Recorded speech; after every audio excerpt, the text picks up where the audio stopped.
It's just amazing, Rob. We have three here tonight who have been part of that journey and who will offer brief remarks. The first is Bro Adams, Chairman for the National Endowment for the Humanities. He's here to celebrate Rob and all he has accomplished. Bro, we are honored and pleased to have you join us. Please come up.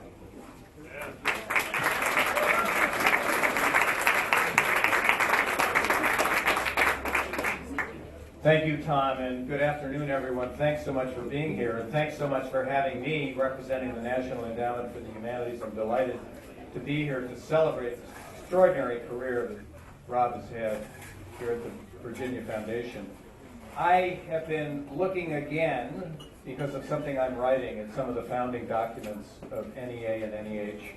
And as I did that over the last week or so, I remembered why the Congress, and it was the Congress, brought into existence the network, the system of the National Humanities Councils in every state and territory of the United States. Led by Congress and led particularly by the great senator from Rhode Island, Claiborne Pell. Pell believed that the National Endowment for the Humanities, to succeed, had to have a way of making the humanities matter in local communities all across the country. And they conceived this system of state humanities councils to bring the humanities into particular places and into particular communities. And I think it was a brilliant device and a brilliant mechanism for doing that, because it has succeeded brilliantly over the last 40 years. We've been in existence about 50. The state councils came into existence about 40 years ago. And they have done the work that Pell and others in Congress imagined they should do. Nobody has done that better or proved the model better than the Virginia Foundation for the Humanities. And there are a lot of reasons for that. The University of Virginia had something to do with that. All of you had something to do with that, because I know you've been friendly to the foundation and to the university. But you had a leader over that entire period of time who was truly exceptional. And he built this concept of humanities in place and in specific places like no other state council in the United States. And believe me, I've been to a lot of them, almost all of them. And they're wonderful and they're terrific. But this one is exceptional. It's exceptional in its scope, and it's exceptional in the way that has delivered the resources of the humanities to the people of the state of Virginia across an incredibly broad range of programs and ideas that have changed, I think, the way citizens in this state think about themselves and think about their obligations as citizens and think about the value of the humanities. So it's with great pleasure and really great gratitude that I express my admiration to Rob for this extraordinary career, the first and only director of this extraordinary organization, the senior leader of a state humanities council in the United States. And he has done it with intelligence, integrity, and energy that's really deeply, deeply impressive.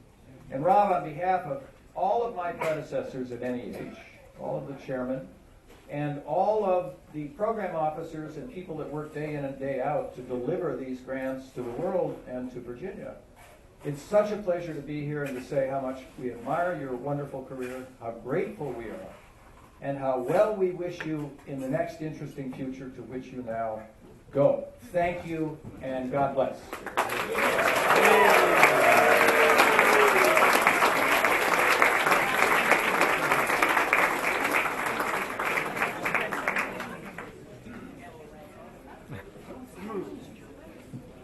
Hi, everybody. I'm Joanne Gavin, and it is amazing to be in the number celebrating the legacy of Rob Vaughan. How lucky am I? Rob and I go back to 1993 when a good friend of mine, Mickey Giovanni, convinced him that he should call me to ask me to be on the board. And I was reluctant because at that particular time, I was putting together a proposal to the Virginia Foundation for funding. And I sort of said to him, well, look, after whatever you decide, whether yay or nay, I will consider coming on. So I didn't, I didn't drag him in with, you have to give me money. But I am so pleased that I became a part of the Virginia Foundation as a board member. And, it allowed me an opportunity to see this man, Rob Vaughan, cultivate a group of people from various walks of life who were on the board, who supported and valued what the Virginia Foundation did and continues to do. I got to witness the enthusiastic championing of projects around Virginia, people like me who sought out funding for good projects.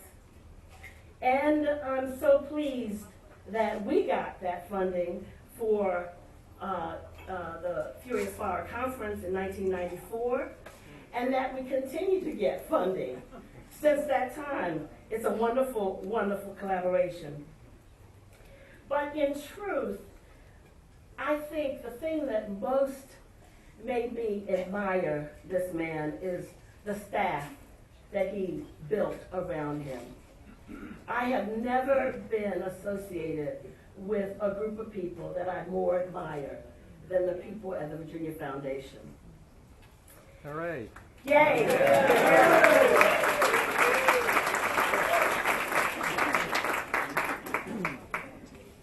In truth, Rob has become a kind of model for me. I have watched him handle difficult situations with integrity and skill. I have seen his diplomacy and fairness in critical negotiations. I have marveled at the depth of his knowledge in the areas of the humanities and public policy and beyond. Rob has been an important mentor for me and has more than a little to do with my building a legacy at the Furious Flower Poetry Center and at JMU. That is the reason I'm so happy to be a contributing member to the Vaughan Fund for Strategic Initiatives. Did I get that word right? Strategic Initiatives. Some of you have already learned about this particular fund. It's there to continue this legacy, to make sure that we honor what Rob has done and to support a new era of opportunities that we hope will be ushered in by the new director, Matthew Gibson, who's out there.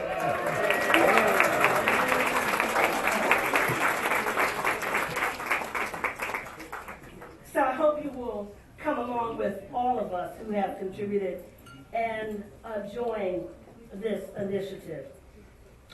Because I am the director of the Poetry Center, it would be so appropriate for me to have a poem. So I do have a poem for you, Rob. And it's a tribute, it's a blessing, and it's a kind of prayer. It's called Blessing the Boats by Lucille Clifton. May the tide that is entering even now, the lip of our understanding, carry you out beyond the face of fear. May you kiss the wind, then turn from it, certain that it will love your back. May you open your eyes to water, water waving forever. And may you in your innocence sail through this to that. God bless you, Rob. I love you.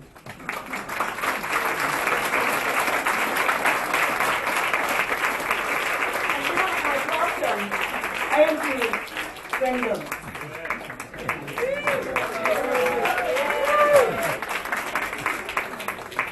Thank you. Hey everybody, I'm Andrew, and I worked on and off with Rob for 40 years, retiring as Director of Media Programs in December of 2015, and then returning a little bit later for a consulting gig. Before starting, I want to thank our musicians, Jared Poole and Corey Wells, who are graciously performing this evening. Thank you. Okay, Robert C. Vaughan, there you are. This is a staff version of your life. Chapter 1, Perspective. When Rob interviewed me for a summer job in May 1976, VFH occupied one room in Garrett Hall and had a staff of 2. He was executive director. He was brilliant. And there was a secretary. Next year, VFH World Headquarters was on the West Range with 2 offices and a narrow closet to house part-time staff. I recall enjoying a really wonderful picnic, actually, prepared by Ellen, with Rob and 2 other staff on the lawn of the Sweets Little Garden. I also remember in this era being squeezed shoulder to shoulder into Rob's hotel room, where board members like Bob Nussbaum, who is here, got to know each other as they amicably jostled to reach a makeshift bar. By the fall of 1978, though, despite modest beginnings, the foundation was confidently flourishing. Rob invited discussion of a new possibility, that the VFH should create its own projects while continuing to make grants. For 2 days, Rob led a rollicking debate in the board. Then their radical decision came down. Yes. And it was a radical decision at the time. And with Rob's leadership, the foundation took off, really growing beyond recognition. It emerged, as we've heard, as a nationally known flagship program with numerous thriving humanities divisions.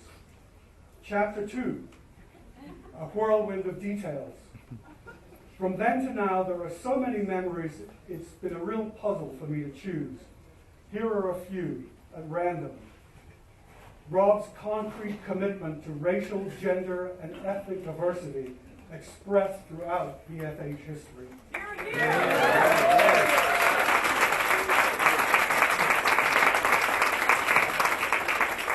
Rob, don't applaud after everyone. I only have 3 minutes.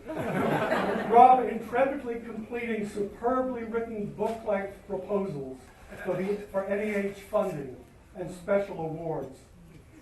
Being one of Rob's people at the national conference, he seemed to know everyone, and all those I talk with have a warm respect for him. Rob's signature intros at VA Book, weaving literary allusions, philosophical thinking, historical anecdotes, and contemporary references. Rob as McHeath in The Beggar's Opera, and him singing Happy Birthday in an operatic baritone at in-house VFH gatherings. Rob sagely and calmly moderating discussions about the evolving program. Staff intensely questions almost everything. He says he appreciates our thoughtful input. Tai Chi with Rob and other friends on an early morning visit to a Beijing park. This happened on a perspective-shifting cultural journey made possible by a member of the VFH board. Rob genially, tirelessly furthering VFH at the General Assembly. His knowledge, planning, and influence are decisive in increasing the Foundation's state support. Chapter 3, Life at VFH.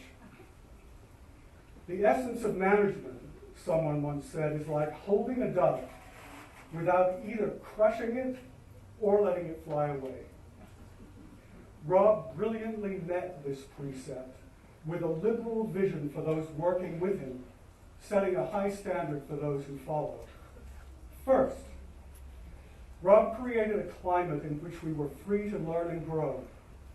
He respected the passions and abilities of staff and treated us as collaborators. He encouraged us to invent or to adopt projects, risking failure while hopefully succeeding. Second, Rob grew the foundation organically, gradually expanding its reach, progressively redefining its logic, taking advantage of new opportunities, and seeking out novel connections. The foundation manifestly prospered. It became the multifaceted program that it uniquely is today. Third, Rob sees VFH Board as collaborators, mentors, and friends, and he encourages staff to do the same. This yields a distinguished sense of purpose, that everyone in the VFH family is committed to making contributions, bringing enlightening, sometimes challenging thinking to people's everyday lives. Fourth, he treated us as persons, not just as staff. Whether you were perplexed or in distress or just wanted to try out an idea, Rob was always willing to lend an ear and share his good counsel. I often stopped by his West Wing, or is it East Wing? his West Wing office. He claimed he could tell my footsteps coming down the hall. Postscript. I'm proud to have worked with this gifted man. What Rob has wrought at VFH is remarkable by any measure. In flush times and tough times, he led the foundation as a creative experiment. He strengthened the humanities as a beacon for tolerance and as a force for understanding. Congratulations, and thank you, Sir Robin.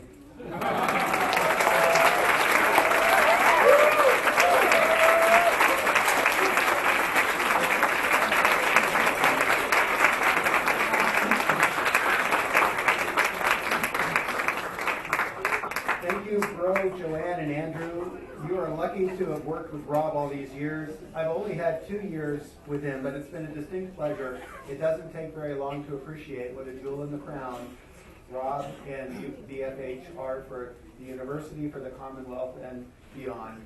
So I thank you, Rob, for my 2 years that I've had to work with you. I want to continue on the theme that several of the speakers mentioned of the impact you've had on those you mentor. And Joanne mentioned it, that Matthew Gibson has been named to succeed you.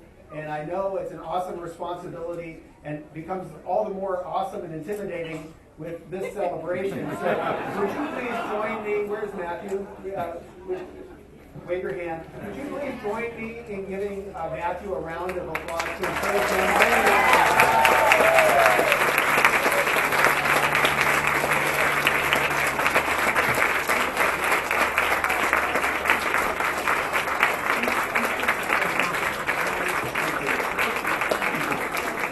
We know they're big shoes to fill, but you've been taught by the best. So Well, yeah, sure. Let me say something brief. Okay. I wasn't planning on saying anything at all because this is Rob's hour. I first saw Rob back, I think, in 2003.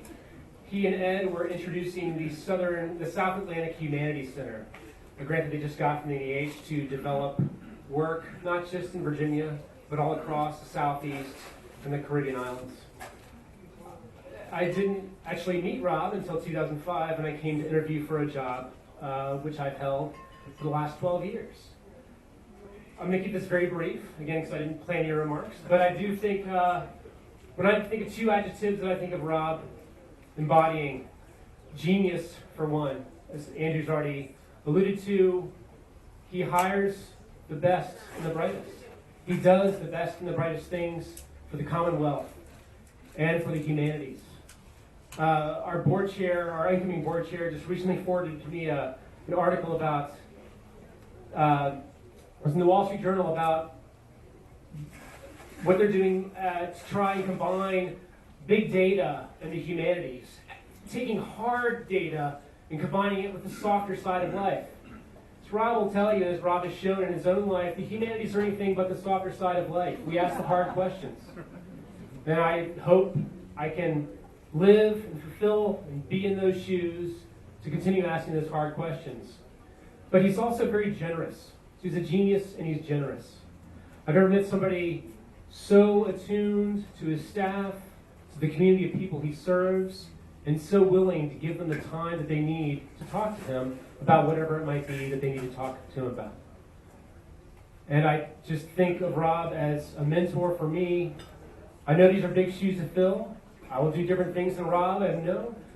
But I think all of you here are a testament to the lives he has touched over the last 43 years and before.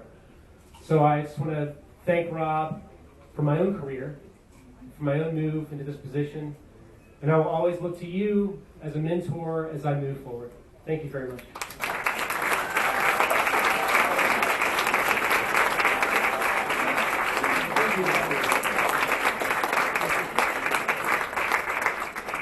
Now I'd like to ask Rob for you to come forward and join me here at the podium. We have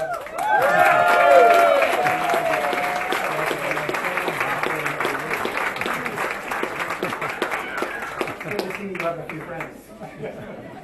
So we have a little gift for you that can barely scratch the surface of our gratitude for you, but we offer it to you in humility. This was developed by Kevin McFadden, the COO of the Virginia Foundation for the Humanities. He created the artwork and designed the piece personally. And it was printed at the Virginia Arts of the Book Center Press. It's a hand-printed letterpress print of one of your favorite segments of poetry by W.H. Auden.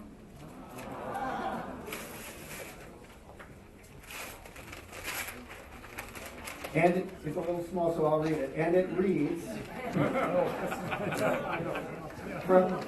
shall I read it? Okay, would you like to know what it says? Okay. From the collection Another Time by W.H. Auden, published in 1940, a favorite passage of poetry for Robert C. Vaughan III, excerpted and presented on the occasion of the retirement after 43 years as president of the Virginia Foundation for the Humanities. The text is excerpted from Auden's In Memory of W.B. Yeats. Congratulations. Thank you. Thank you.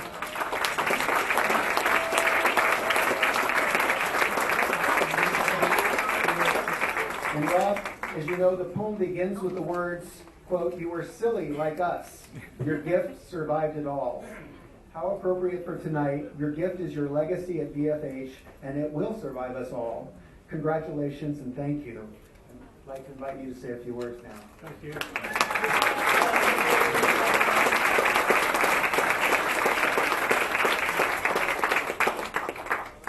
Thank you, all of you, for being here. I'm grateful to every person in this room for what we have done over the last 45, 46, 47, maybe 33. It's actually 43. 43 years. And I think as I see people here, that everybody in this room has had something to do with what I've been doing, and my success has depended on every one of you. The biggest dependence has been through this staff. And Andrew and Matthew both mentioned that the staff here has been really critical to our success and to mine, because we have had people who have done wonderful projects. They have taken on things and they come with ideas and they make them work, and they're still making them work. And I think Matthew is going to be responsible for that, making them work along the way. So he's taken on big work, and he's going to do it very well, as I think everybody just saw from the speeches here along the way. The board of this organization has been absolutely the best possible board, as somebody has already said here a couple of times. imaginable.